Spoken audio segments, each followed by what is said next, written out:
ओम शांति 24/6/2026 आज की मुरली। ओम शांति। बाप दादा मधुबन। मीठे बच्चे, अब वापस घर जाना है, इसलिए देहभान को भूल अपने को अशरीरी आत्मा समझो, सबसे ममत्व मिटा दो। प्रश्न: संगम युग पर तुम बच्चे बाप से कौन सा अक्ल सीखते हो? उत्तर: तमो प्रधान से सतो प्रधान कैसे बने, अपनी तकदीर ऊंची कैसे बनाएं, ये अक्ल अभी ही तुम सीखते हो। जो जितना योग युक्त और ज्ञान युक्त बने हैं, उनकी उतनी उन्नति होती रहती है। उन्नति करने वाले बच्चे कभी भी छिप नहीं सकते। बाप हर एक बच्चे की एक्ट से समझते हैं कि कौन सा बच्चा अपनी ऊंची तकदीर बना रहा है। गीत मरना तेरी गली में। ओम शांति। सब बच्चों ने ये गीत सुना। बच्चे कहने से सर्व सेंटर्स के बच्चे जान जाते हैं कि बाबा हम ब्राह्मणों के लिए कहते हैं कि बच्चे ये गीत सुना जीते जी गले का हार बनने के लिए, अर्थात मूल वतन में जाए बाबा के घर में रहने के लिए। वो शिव बाबा का घर है ना, जिसमें सब सालीग्राम रहते हैं। बच्चे ब्राह्मण कुलभूषण स्वदर्शन चक्रधारी जानते हैं कि बरोबर वही बाबा आए हुए हैं। कहते हैं अभी तुमको अशरीरी बनना है, अर्थात देह के भान को भूलना है।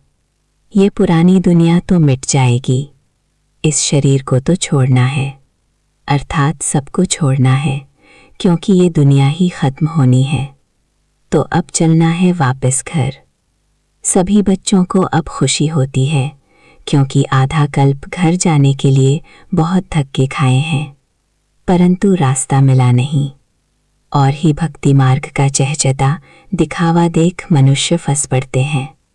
ये है भक्ति मार्ग की दुबन, जिसमें मनुष्य मात्र गले तक फंस गए हैं। अब बच्चे कहते हैं बाबा हम पुरानी दुनिया पुराने शरीर को भूलते हैं, अब आपके साथ अशरीरी बन घर चलेंगे। सबकी बुद्धि में है परमपिता परमात्मा परमधाम से आए हैं हमको ले जाने के लिए। सिर्फ कहते हैं तुम पवित्र बन हमको याद करो, जीते जी मरना है। तुम जानते हो वहाँ घर में आत्माएं रहती हैं, सो भी आत्मा तो बिंदी है। निराकारी दुनिया में सब आत्माएं चली जाएंगी। जितने मनुष्य हैं उतनी आत्माएं वहाँ होंगी। आत्माएं उस महत्त्व की कितनी जगह लेती हैं। शरीर तो इतना बड़ा है, कितनी स्पेस लेता है, बाकी आत्मा को कितनी जगह चाहिए। हम आत्माएं कितनी छोटी जगह लेंगी, बहुत थोड़ी। बच्चों को ये सब बातें बाप द्वारा सुनने का सौभाग्य अभी मिलता है। बाप ही बतलाते हैं कि तुम नंगे बिना शरीर के आए थे, फिर शरीर धारण कर पाठ बजाया, अब फिर जीते जी मरना है, सबको भूलना है। बाप आकर मरना सिखलाते हैं। कहते हैं अपने बाप को अपने घर को याद करो, खूब पुरुषार्थ करो। योग में रहने से पाप नाश होंगे, फिर आत्मा तमो प्रधान से सतो प्रधान बन जाएगी। इसलिए बाप राय देते हैं, कल पहले भी कहा था कि देह के सब संबंध छोड़ मामेकम याद करो। सबका एक बाप तो वो है ना। तुम प्रजापिता ब्रह्मा के मुख वंशावली बच्चे हो, जो ज्ञान पाते रहते हो। शिव के बच्चे तो हो ही, ये तो सबको निश्चय है हम भगवान के बच्चे हैं। परंतु उनके नाम रूप देश काल को भूलने के कारण भगवान से किसका भी इतना लव नहीं रहता है, किसको दोष नहीं देते हैं। ये भी ड्रामा में नोंद है।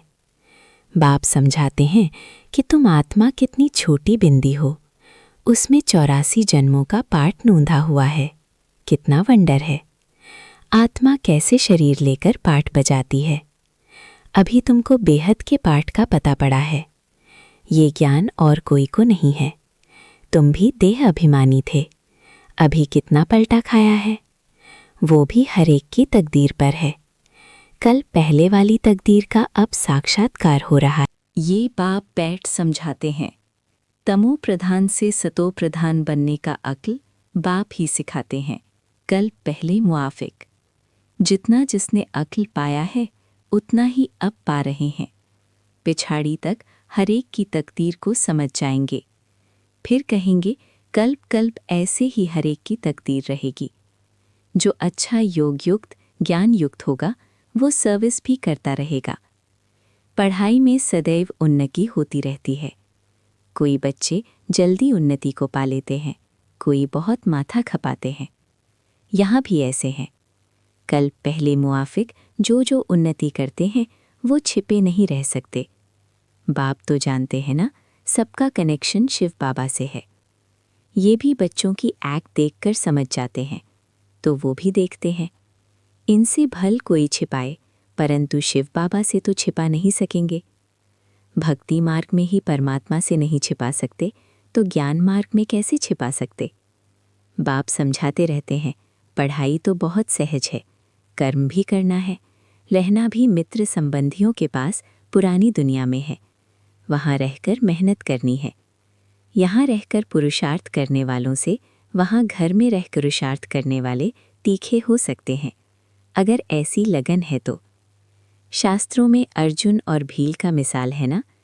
भल भील बाहर का रहने वाला था, लेकिन अभ्यास से वो अर्जुन से भी तीर चलाने में होशियार हो गया। तो गृहस्थ व्यवहार में रह कमल फूल समान रहना है। ये भी तुम मिसाल देखेंगे। गृहस्थ व्यवहार में रह बहुत अच्छी सर्विस कर सकते हैं, वो जास्ती वृद्धि को पाते रहेंगे। यहाँ रहने वालों को भी माया छोड़ती नहीं है। ऐसे नहीं कि बाबा के पास आने से छूट जाते हैं, नहीं, हर एक का अपना अपना पुरुषार्थ है। गृहस्थ व्यवहार में रहने वाले यहाँ रहने वालों से अच्छा पुरुषार्थ कर सकते हैं, बहुत अच्छी बहादुरी दिखा सकते हैं। उनको ही महावीर कहा जाता है। जो गृहस्थ व्यवहार में रहकर कमल फूल समान बनकर दिखाए। कहेंगे कि बाबा आपने तो छोड़ा है। बाबा कहते हमने कहाँ छोड़ा है, मुझे ही छोड़कर गए हैं। बाबा तो किसी को भी छोड़ नहीं आए। घर में और ही बच्चे आ गए। बाकी कन्याओं के लिए तो बाबा कहते हैं कि तुम ये ईश्वरीय सर्विस करो। ये भी बाबा है, वो भी बाबा है। कुमार भी बहुत आए, लेकिन चल न सके। कन्याएं फिर भी अच्छी हैं। कन्या 100 ब्राह्मणों से उत्तम गिनी जाती है। तो कन्या वो जो 21 कुल का उद्धार करे, ज्ञान के बाण मारे। बाकी जो गृहस्थ में रहते वो भी बीके ठहरे। आगे चल उन्हों का भी बंधन खलास हो जाएगा। सर्विस तो करनी है ना। कई सर्विस करने वाले बच्चे बाप दादा के दिल पर चढ़े हुए हैं, जो हजारों का कल्याण कर रहे हैं। तो ऐसे सर्विसेबल बच्चों पर आशीर्वाद भी आती रहेगी। वे दिल पर चढ़े रहेंगे। जो दिल पर हैं वही तख्त पर बैठेंगे। बाबा कहते आपस में मिलकर युक्ति रचते रहो, सबको मार्ग दिखाने की। चित्र भी बनते रहते हैं। ये सब प्रैक्टिकल बातें हैं। अभी तुम समझाते हो कि परम पिता परमात्मा निराकार है, वो भी बिंदी है, परंतु वो नॉलेजफुल पतित पावन है। आत्मा भी बिंदी है। बच्चा फिर भी छोटा होता है। बाप और बच्चे में फ़र्क तो होता है ना। आजकल तो 15-16 वर्ष वाले भी बाप बन जाते हैं, तो भी बच्चा उनसे छोटा ही ठहराना। यहाँ वंडर देखो, बाप भी आत्मा, बच्चा भी आत्मा। वो है सुप्रीम आत्मा, नॉलेजफुल। बाकी सब अपनी पढ़ाई अनुसार नीच व ऊंच पद पाते हैं। सारा मदार है पढ़ाई पर। अच्छा कर्म करने से ऊंच पद पा लेते हैं। अभी तुम बच्चों को सृष्टि के आदि मध्य अंत का ज्ञान है। स्वर्ग में सिर्फ भारत ही था और कोई खंड नहीं था, तो छोटी न्यू इंडिया में अपना स्वर्ग दिखाएं। जैसे द्वारिका नाम नहीं, लक्ष्मी नारायण की डिनाइस्टी का राज्य लिखना चाहिए। बुद्धि भी कहती है सतयुग में पहले डीटी डिनाइस्टी का राज्य होगा, उनके गांव होंगे, छोटे छोटे इलाके होंगे। ये भी विचार सागर मंथन करना है। साथ साथ शिव बाबा से बुद्धि का योग भी लगाना है। हम याद से ही बादशाही लेते हैं, याद से ही कट उतरनी है। इसमें ही सारी मेहनत है। कईयों की बुद्धि बाहर में धक्का खाती रहती है। यहाँ बैठे भी सारा समय याद में नहीं रह सकते हैं, बुद्धि और तरफ चली जाएगी। भक्ति मार्ग में भी ऐसे होता है। श्री कृष्ण की भक्ति करते करते बुद्धि और तरफ चली जाती है। नौधा भक्ति वाले दीदार के लिए बहुत मेहनत करते हैं। कितने घंटे बैठ जाते हैं कि श्री कृष्ण के सिवाय और कोई याद ना आए। बहुत मेहनत है। इसमें 8 की और फिर 100-608 की माला होती है। वो तो लाखों की माला भी दिखाते हैं, लेकिन ज्ञान मार्ग की माला बहुत कीमती है। भक्ति मार्ग की सस्ती है, क्योंकि इसमें रूहानी मेहनत है। श्री कृष्ण को देख खुश हो डांस करते हैं। भक्ति और ज्ञान में रात दिन का फर्क है। तुम्हें ये नहीं समझाया जाता है कि श्री कृष्ण को याद करने से कट निकलेगी। यहाँ तो समझाया जाता है कि जितना बाप को याद करेंगे उतना पाप नाश होंगे। तुम बच्चे अभी योग बल से विश्व के मालिक बनते हो, ये किसी को स्वप्न में भी ख्याल नहीं होगा। लक्ष्मी नारायण ने कोई लड़ाई आदि नहीं की है। विश्व के मालिक फिर कैसे बने, ये तो तुम बच्चे ही जानते हो। बाप कहते हैं योग बल से तुमको राजाई मिलेगी, परंतु तकदीर में नहीं है तो तदबीर ही नहीं करते, सर्विसेबल बनते नहीं हैं। बाबा तो डायरेक्शन देते रहते हैं कि ऐसे ऐसे प्रदर्शनी करो। कम से कम 150-200 प्रदर्शनियाँ एक दिन में हो जाएं। गांव-गांव में चक्र लगाओ, जितने सेंटर्स उतनी प्रदर्शनियाँ। एक एक सेंटर पर प्रदर्शनी होने से समझाने में सहज हो जाएगा। सेंटर्स भी दिन प्रतिदिन बड़े होते जाएंगे, जो चित्र आदि भी रख सकें। चित्रों की भी इन्वेंशन निकलती रहती है। वैकुंठ का चित्र खूबसूरत महलों आदि के भारत का बनाना चाहिए। आगे चल समझाने के लिए अच्छे अच्छे चित्र निकलते जाएंगे। वानप्रस्थ अवस्था वाले घूमते फिरते भी सर्विस करते रहें। जिनका भाग्य उदय होगा वो निकलेंगे।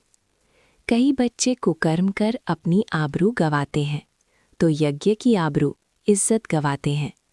जैसी चलन वैसा पद। जो बहुतों को सुख देते हैं उनका तो नाम गाया जाता है ना। अभी सर्वगुणों में संपन्न तो नहीं बने हो ना। कोई कोई बड़ी अच्छी सर्विस कर रहे हैं। ऐसे ऐसे के नाम सुन बाबा खुश होते हैं। सर्विसेबल बच्चों को देख बाबा खुश होगा ना। अच्छी सर्विस में मेहनत करते रहते हैं। सेंटर्स भी खोलते रहते हैं, जिससे हज़ारों का कल्याण होना है।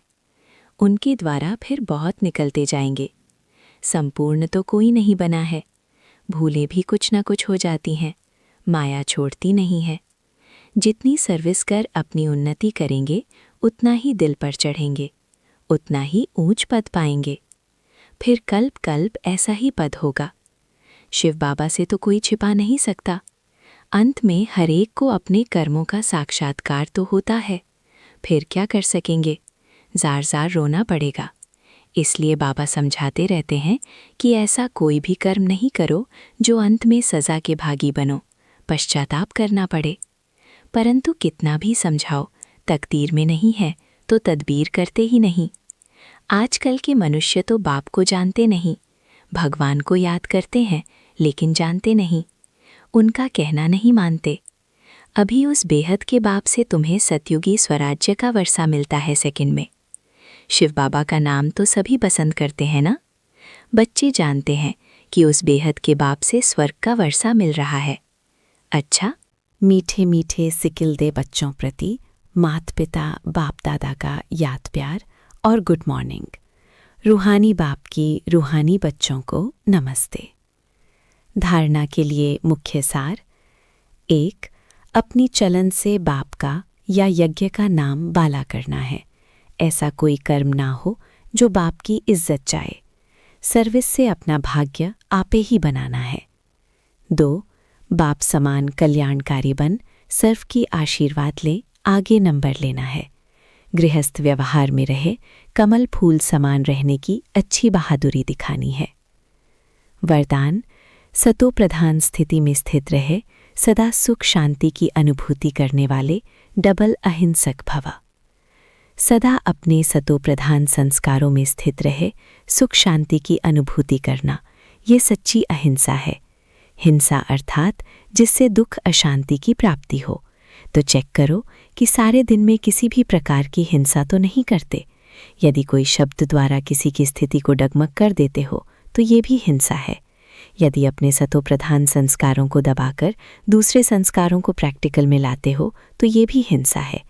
इसीलिए महीनता में जाकर महान आत्मा की स्मृति से डबल अहिंसक बनो। स्लोगन: सत्य के साथ असत्य मिक्स होते ही खुशी गायब हो जाती है। ये अव्यक्त इशारे महान बनने के लिए मधुरता और नम्रता का गुण धारण करो। आपका एक एक बोल अलौकिक हो, फरिश्तों के समान हो, हर बोल मधुर हो। इस बात पर अभी अंडरलाइन करो, तब प्रत्यक्षता होगी, क्योंकि अभी तक वाणी की शक्ति व्यर्थ जा रही है। इसीलिए वाणी में जो बाप को प्रत्यक्ष करने का जौहर व शक्ति होनी चाहिए वह कम है। वाचा को व्यर्थ से बचाओ तो बाप को प्रत्यक्ष करने का आवाज़ बुलंद होगा। ओम शांति।